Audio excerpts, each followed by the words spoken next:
Welcome to another edition of Carnivore Bites. I'm your host, Jeff Sherman, along with Dr. Eric Lopkin.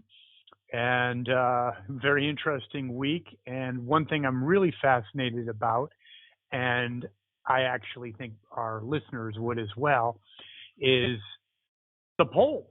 I find it fascinating because it's ever-changing. And am I wrong in saying, Dr. Lopkin, that it seems like after the Republican convention that Trump got a bounce that Biden didn't through his convention? Trump did get a post-convention bounce, but you're correct. Biden did not get a bounce, which quite frankly was a little surprising. I can't remember the last time a presidential candidate didn't get a bounce after a convention.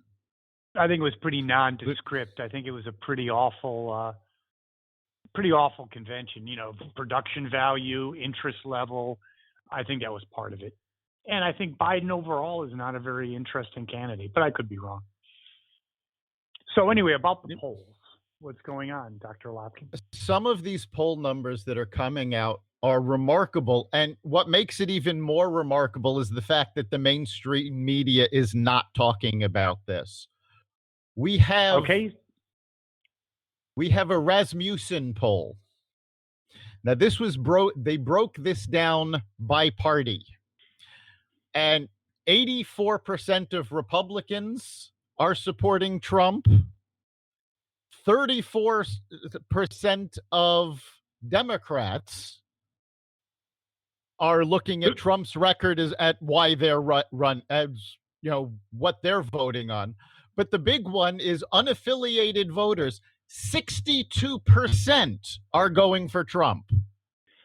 Okay, but I have to ask the question. Why is it still reported that that Biden has a commanding lead, or at least a appreciable lead? I mean, you watch CNN, you know all that, yeah. CNN does their own polling. We know they swing left. CBS, New York Times do their own polling. Quinnipiac is another one that tends to swing left. But I cannot see.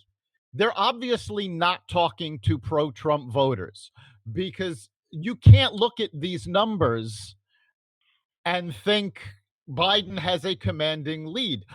One of the ones that absolutely amazed me, Zogby had a poll in mid-August on job approval, and President Trump had a 52%. President Trump had a 52% job approval rating. A more recent one from Rasmussen has him down a little to 49%. But these are ridiculously high approval ratings for them to try to sell the story that Biden is going to walk away with this, in a landslide. Well, could it be, and I'm just throwing this out because this is what I believe, could it be that he really did have a commanding lead only a month ago? I mean, that's what I really do believe. I honestly really do believe that. And I think the prevent defense strategy, his health, even when he's in scripted situations, they oftentimes don't go exactly as planned. I think they had an effect, Dr. Lopkin. It's possible that his results could have been much higher before the convention, before he picked Kamala Harris as his running mate, and before he got back on the campaign trail. Coming out and actually talking seems to be having a positive result for Trump. Yeah, I think the basement strategy was probably the most effective. And they have confirmed the first debate. So there will be Trump-Biden debates. And the ratings on that will be through the roof. No, through the roof. I will do anything. I could have a date with a centerfold and I'll cancel. I got to see that because everyone wants to see Biden. It's like don't you agree? Versus Trump, it's like Muhammad Ali Foreman or something. Depends on what Foreman you're talking about, because Biden is a fighter who's far past his prime, but True. just Good. keeps No, I like swinging. that. Good. But Yeah. I mean, I'm saying at least the interest level, I think it's going to be huge. Now, moving on to something in terms of, I've always had a problem with elitists and especially liberal elites. You look at Nancy Pelosi, that whole hairdressing episode, just the Yeah, gall. this was absolutely ridiculous. This happened this past Monday, August 31st. Now, that date is important because hair salons in San Francisco were not allowed to open until September. So this was still August. She decided she couldn't wait one day to get her hair done and had a hair salon open up. Now, the owner of the hair salon has spoken out about this. She was absolutely furious. She did not stop it from happening because the woman that actually did the hair rented space from her and did not actually work for her. Mm-hmm. So she gave her the option if that's what she wanted to do, go ahead. But it was absolutely ridiculous. Security footage has Pelosi walking around the salon, no mask, against every safety regulation California has. And let's face it, California is still a hot spot.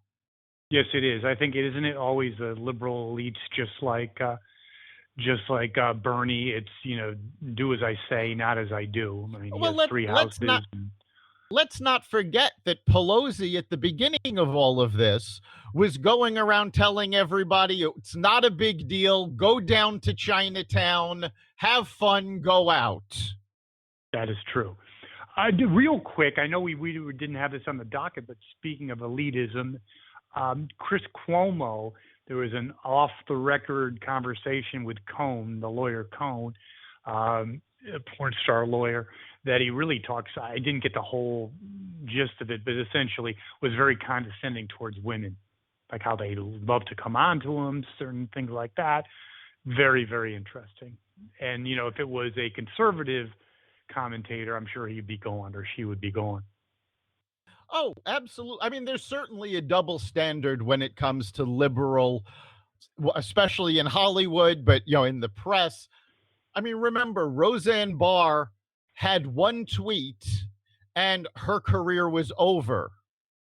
Samantha Bee came out on television and called Melania Trump a feckless C. I'm not even going to say it. She apologized. Her career's going on. She was nominated for 4 Emmys. Yeah, interesting. On our final part of this final topic, AOC, once thought of as a joke when she first got elected in New York, kind of a sideshow. I have to ask the question, Dr. Lopkin, given the primary in Mass where she backed Markey versus Kennedy, first time Kennedy has ever lost in Mass in a primary. Is she the most powerful Democrat in the party now? Is she the king or queen maker? I honestly don't think she is. I think if she was the kingmaker that everybody makes her out to be, then this would be a Trump-Sanders election, not a Trump-Biden election. The fact of the matter is, Markey was the incumbent, and he's I think a 4-term incumbent. Yes. So the fact that his opponent had the last name of Kennedy, I think it's more of a sign that the Kennedy dynasty is done and finished, more than it has anything to do with AOC.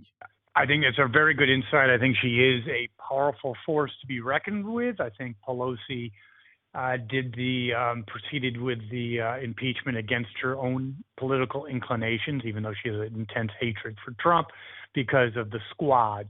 But I think your analysis is spot on. I think AOC is a very powerful figure, an emerging figure, but it's more about the Kennedy dynasty, a nostalgic part of the past.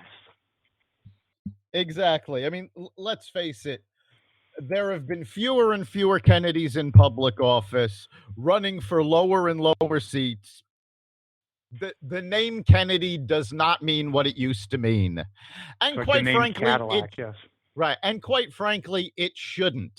The fact that uncle was president or your great uncle was president does not qualify you for public office. I would agree. Well, that wraps up another edition of Carnivore Bites. We will not be broadcasting live this weekend, Labor Day weekend, that is Friday, but we will be on the following week. Yes, we'll be back next week. See you then. Thank you, Dr. Lopkin. Take care. You've been listening to Carnivore Bites, part of the Exvadio Podcast Network. You can catch us every week on carnivoreradio.com, exvadio.com/podcasts, the Apple Podcast Store, Google Play, Spotify, iHeartRadio, and wherever you find podcasts.